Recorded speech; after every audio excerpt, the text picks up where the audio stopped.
The Stuart Morse Meet series, and I'm with the club secretary. How are you, Stu? I'm all right. Good. Chris Stevens.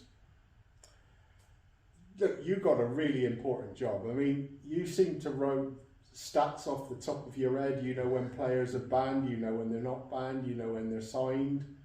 Yeah. How do you do all that, mate? It might come as a surprise to a lot of people, but good organisation. Yeah? Yeah. Have to be just every day, just quickly checking that system or that app or that player's registration. Has that one gone through? And not just for the first team, but obviously for the other teams in the club I'm secretary for. So yeah, just a lot of constant checking. How many teams is that? It's the first team, FC Stratford, the youth team, 2 academy teams, and the 4 MGFPL teams. I can't even count that many teams. What's that? 8? I think is it 8 or 9? 8 or 9. Yeah. Yeah. So I bet you must hate August. August actually isn't too bad. It's June, July, when all of the new paperwork has to be submitted for the new season. Getting things in place, you know, all of the registrations for the leagues. Yeah, that's probably the trickier time. I never really have any downtime during the year as a secretary. How long have you been doing it? Is that your phone going off? Yeah. I've been secretary now for about 6 or 7 years. Yeah. It was one Sunday afternoon in here, and you weren't having a drink by any chance, were you? Yeah. Okay. And the old secretary, Brian Rose, who many people will know from around the club, called me over and said, just a quick one. He said, how do you fancy taking over as secretary? I said, yeah, why not? I'll give it a go. And never looked back. So, a couple of weekends ago, it was like a special birthday, and Yeah. there was a picture floating about. You actually looked like you could play a bit when you were younger. Yeah, I did when I was a lot younger. And then, yeah, I don't really know what happened, but I've played in various teams here as well as a younger man. So yeah, I've been around and about the club for a long time and in various shapes and forms. It's a family thing as well, is it? Weren't your dad involved as well? Yeah, so when we first moved to Stratford, my dad got involved with the club at Masons Road. Yeah. I think, if I remember rightly, he ran the youth team there and the reserves for a couple of years. And then my brothers started playing for the youth team. And it was at Masons Road that we started the Grasshoppers Saturday morning, and the tournament, the summer tournament, we started there as well. Yeah. And yeah, again, it just built up over the years. Come on, now, give us some funny incidents that you've had to deal with or been a part of. There's probably too many to recall. One will do. It's a tricky one, actually. I have to think about that. I'm not sure if there are many good ones that are broadcastable. So, I mean, we're here on Thursday night. There's a possibility that we might sign a couple of players tonight. Yeah. Possibility. Yeah. Not telling you that, St. Ives, but we might. So what's the process then? How long before Saturday 3 o'clock can we sign a player? So the way it works at the moment is that player will complete a form, whether it be tonight or tomorrow morning. We then have the league offices open till 5 o'clock on a Friday.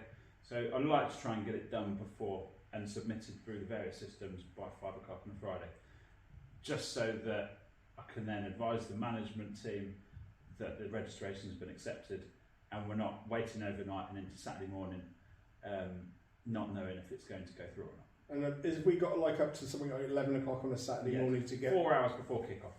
In that, so on a Tuesday game, it would be about 3:45 because we kick off at 7:45. So, am I right in thinking that if we want to sign a player from another team, as long as they're not under contract at that team, we can sign them?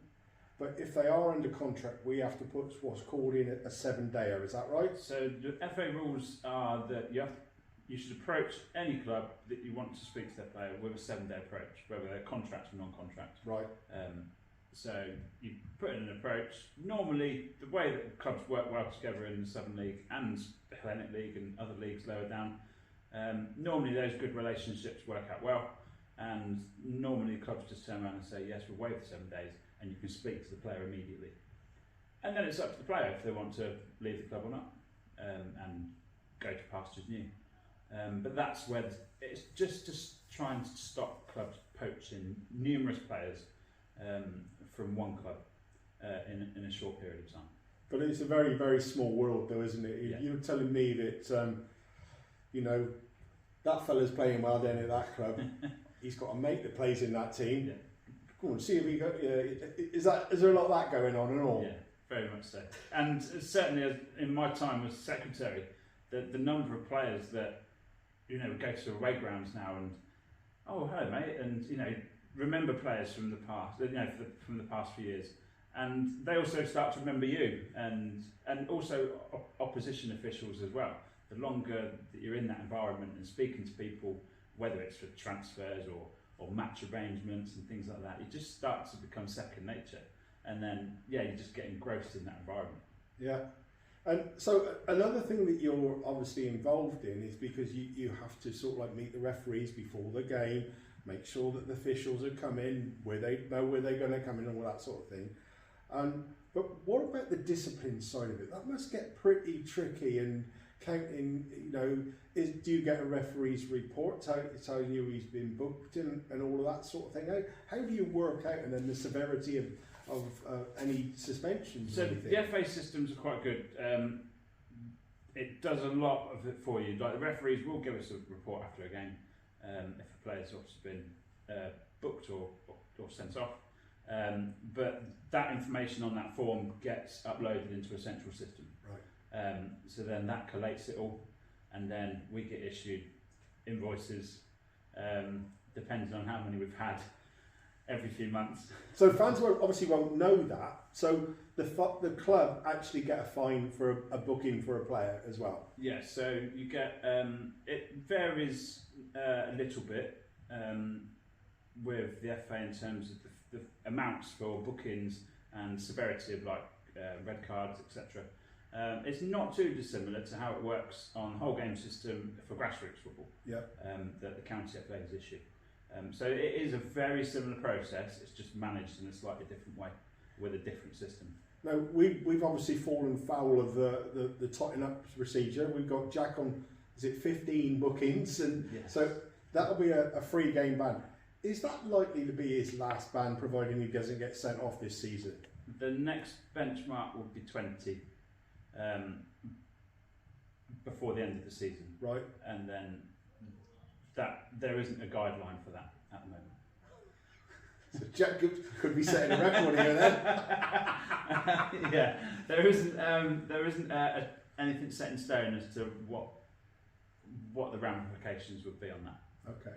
So that would be hopefully, fingers crossed, we'll avoid any more, but yeah. We'll see. And do any of those bans continue to the next season, or do they end it after the playoffs and that sort of thing? Yeah, so they get wiped at the end of the season, and then you start next season afresh. Yeah. Like for example, none of the bookings and one thing that might roll over is if a player's red carded in the league on the last day of the season. Right. That red card would be applicable to the start of next season. Providing that player was still with you. It would actually transfer as well. Right. So it would apply, say for example, a player was sent off in our last game of the season, and they left the club in the summer. If they signed for another Southern League club, they would be suspended for right 2, 3 games, whatever it would be. Okay.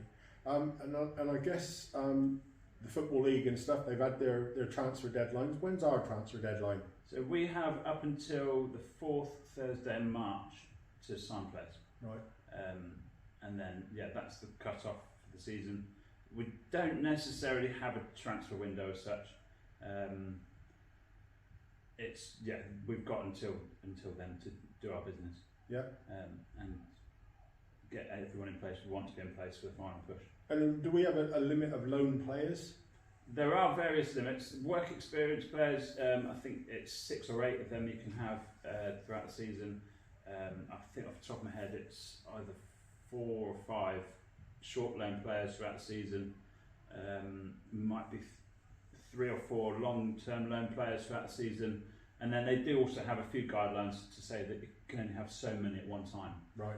I think as well that's probably to stop players or clubs filling the team full of loan work experience players at one time, and then they all disappear. Because at the minute, what we've got two loan players on at the minute. Is that? Yeah, off the top of my head, I think it's 2 loan and 1 on work experience. Off the top of my head. Which is good, and it provides brilliant experience for those players. Yeah. As well as providing good competition for places in our squad. Yeah, yeah. So they always have a benefit, in my opinion. So yeah, and we've had some excellent loan players over the years. I remember the goalkeeper that played at Banbury. I can't remember his name. Really, really good player he was. Is that the one from QPR? Yeah. The one that's injured that went on signed for Swindon this year. That's it. On loan, he's back at QPR because he's. Oh, it's Murphy. Injured. Murphy Mahoney. Yeah. Yeah. Yeah. I don't know where I put that from. So he's injured. He's injured, mate. But no, yeah, there's been some really, really good lads on coming on loan, and a few of them have then come back and signed for us, whether it be non-contract or contract at a later date. Yeah. On a more permanent basis, and I think that just helps to show the quality of the club and the quality of the player that this club can attract. Yeah. It really bodes well, and I said. So do you dread Thursdays when training comes in then, or is it just a matter of just come down and have a come down for a social evening, and then you end up being 11 o'clock when they finish training trying to get all the paperwork through? It's I don't mind Thursdays. It's a little bit easier now. It's just one night a week rather than a Tuesday and a Thursday. But no, I take it as it comes. Yeah. And you know as well as I used to, more often than not, we're doing business earlier in the week if we want players in, because then they can come into training on a Thursday and get settled in with the squad before we head into a game on Saturday. Are you already planning pre-season fixtures for next year? Inquiries have gone out to a number of teams, so hoping for another strong pre-season with equally as much quality, visiting us as we've had in the last 2 or 3 seasons. Yeah. With some of the strong National League sides, and then some of the obviously ultra fit, ultra competitive professional clubs, whether it be under 21s, 23s. Yeah. And then obviously thrown in the mix there a couple of more of a similar level to where we are, because then that helps you gauge where you are going into the first weekend of the season. You don't stop, do you? You got me going. Hey, well, when you put your beer down, mate, I'll shake your hand. Thank